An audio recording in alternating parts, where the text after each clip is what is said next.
అది కాదత్తా. మీరు నన్ను డెవిల్ గదిలో ఉండమని ఎలా అడుగుతారు? మీకు తెలుసా, తనింట్లో ఉన్నప్పుడు నేను భయంతో గది నుండి బయటకు అడుగు పెట్టను. నేను అతని గదిలో ఎలా ఉండగలను? లేదు, నేను అస్సలు వెళ్ళను. పెళ్లిలో నేను అతిథిగా వెళ్ళాను. నన్ను వధువుగా చేసి మండపంలో కూర్చోబెట్టేశారు. బహుశా ఇలా ఎవ్వరికీ జరుగుండదు. ఇష్కి రాజ్వీర్తో కలిసి మండపంలో కూర్చుని ఉంది. ఆమె పూర్తిగా షాక్లో ఉన్నట్టు అనిపించింది. అక్కడ ఉన్న ప్రతి ఒక్కరూ, రాజ్వీర్ సొంత కుటుంబ సభ్యులకి కూడా ఇష్కి ఇప్పుడు రాజ్వీర్ భార్య సింఘానియా కుటుంబానికి కోడలయ్యింది అని నమ్మలేకపోయారు. అప్పుడు పంతులుగారన్నారు, వివాహం యొక్క కార్యక్రమం పూర్తయింది. ఈ రోజు నుండి మీరిద్దరూ భార్యాభర్తలు. అప్పుడు రాజ్వీర్ అన్నాడు, పద నానమ్మ ఆశీర్వాదం తీసుకుందాం.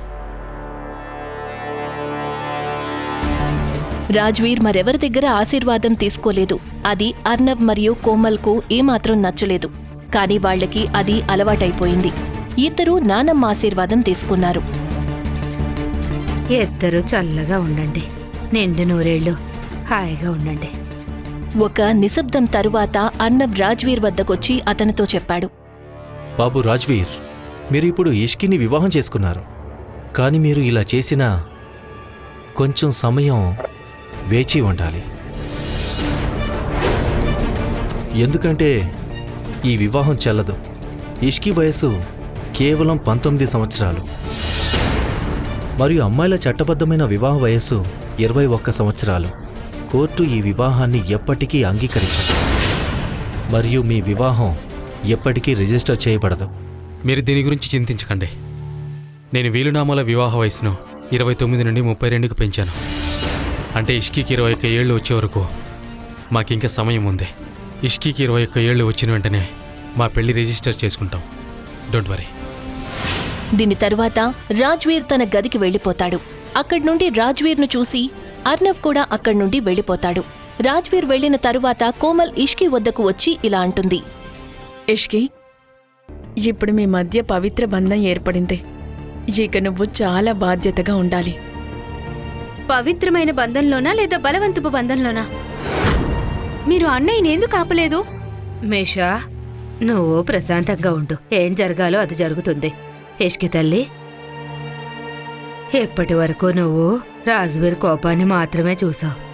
కానీ నా మాట నమ్ము, వాడి మనసు చాలా మంచిది. అది విని ఇష్కి ఇంకా నిశ్శబ్దంగా నిలబడి ఉంది. ఇంకా ఏదో ఆలోచిస్తూ ఉంటే అకస్మాత్తుగా మిషా తన దగ్గరకు వచ్చి తన చేతిని పట్టుకుని తన గదికి తీసుకువెళ్తుంది. నువ్వు నాకు పరిచయమే అవ్వాల్సింది కాదు. ఇప్పుడు నా తప్పేంటి? నీ తప్పేంటా? నువ్వెందుకేం మాట్లాడలేదు? నేను మాట్లాడడానికి ప్రయత్నించాను, కానీ నా వైపు తను కోపంగా చూశాడు. నేను మౌనంగా ఉండిపోయాను. నీ నిశ్శబ్దం యొక్క ఫలితాన్ని చూసావుగా. ఇప్పుడు నువ్వు అతని భార్య అయ్యావు. అప్పుడే మిషా గది తలుపు తెరుచుకుంటుంది. కోమల్ వచ్చింది. ఇష్కి, తలుపు మూసే. ఇష్కీని చూసి అంటుంది, ఇష్కి, నువ్విక్కడేం చేస్తున్నావు? ఇష్కి, ఇప్పుడు నువ్వు ఈ గదిలో కాదు, రాజ్వీర్ గదిలో ఉండాలి.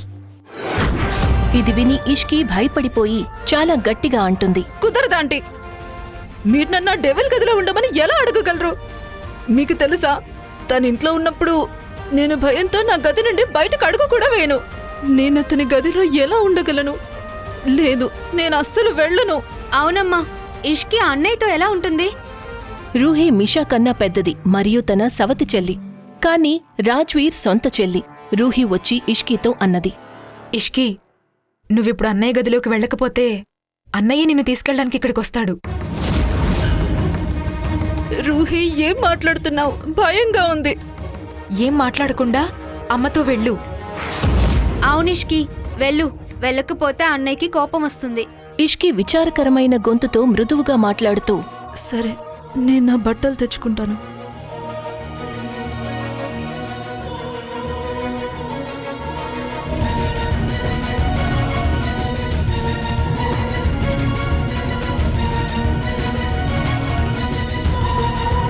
వెళ్ళు, లోపలికి వెళ్ళు.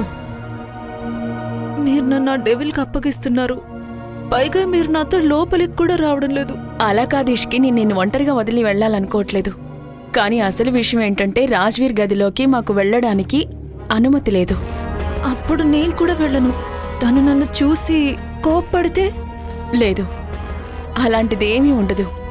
రాజ్వీర్ నిన్ను ఏమీ అనడు. నువ్వు వెళ్ళు, లోపలికి వెళ్ళు. ఇష్కి ఇంకేమీ చెప్పలేదు. వెళ్ళు.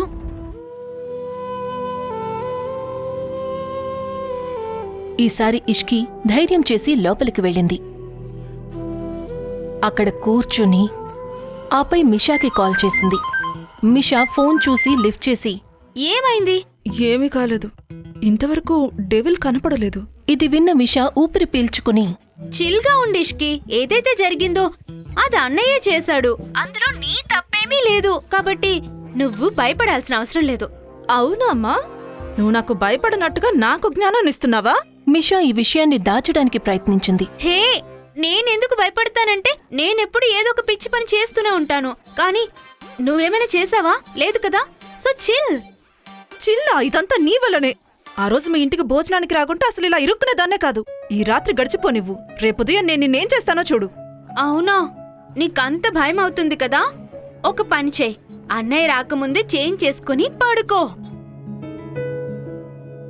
మిషా, ఎక్కడైతే ప్రాణాలకు ప్రమాదం ఉంటుందో అక్కడ నిద్ర ఎలా వస్తుంది? అరే పిచ్చిదానా, నిద్రపోతున్నట్లు నటించొచ్చు కదా. దుప్పటి కప్పుకొని పడుకో. నన్ను పడుకో నువ్వు. ఇంకా చాలు నీ డ్రామా. మిషా కాల్ కట్ చేస్తుంది. హలో హలో నిషా, నా ఫోన్ కట్ చేయడానికి నీకెంత ధైర్యం? రేపు చెప్తాను నీ సంగతి.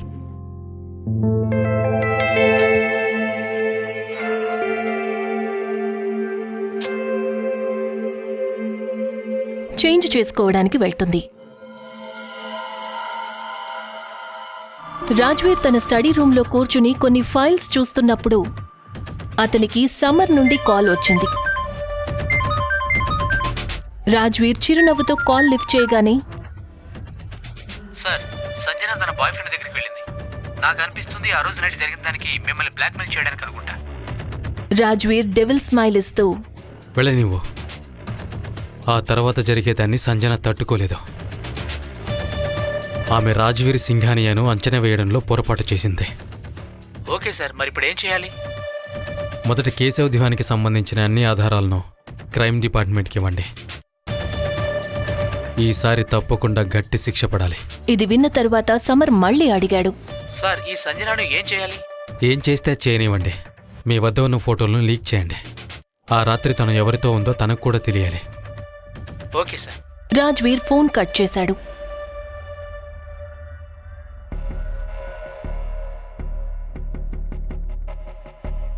రాజ్వీర్ తన గదికి చేంజ్ చేసుకోవడానికి వెళ్లిన వెంటనే అతని కళ్ళు మంచం మీద ఉన్న ఇష్కి మీద పడ్డాయి. తను తల నుండి పాదం వరకు బెడ్షీట్ కప్పుకొని ఉంది. రాజ్వీర్ తన వైపు చూసి నవ్వుతూ మార్చుకోవడానికి వెళ్తాడు.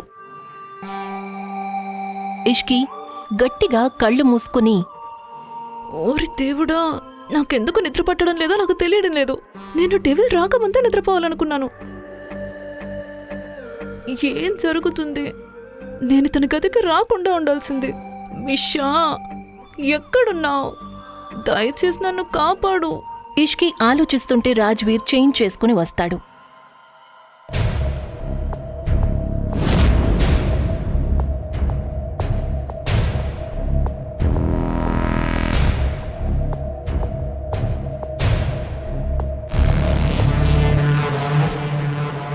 ఇష్కి, నీకు నిద్రపోయినట్టు యాక్టింగ్ చేయడానికి కూడా రాదు. కాలేజీలో అందరూ డ్రామా క్లబ్ లో చేరమని చెప్తున్నప్పుడు డ్రామా క్లబ్ లో ఎందుకు చేరలేదు? ఏదో నేర్చుకుని ఉంటే బాగుండేది కదా. ఈ డెవిల్ నుండి రక్షించుకునేదాను కదా. రాజ్వీర్ ఇష్కి పక్కన పడుకుని అదే దుప్పటి తను కూడా కప్పుకున్నాడు.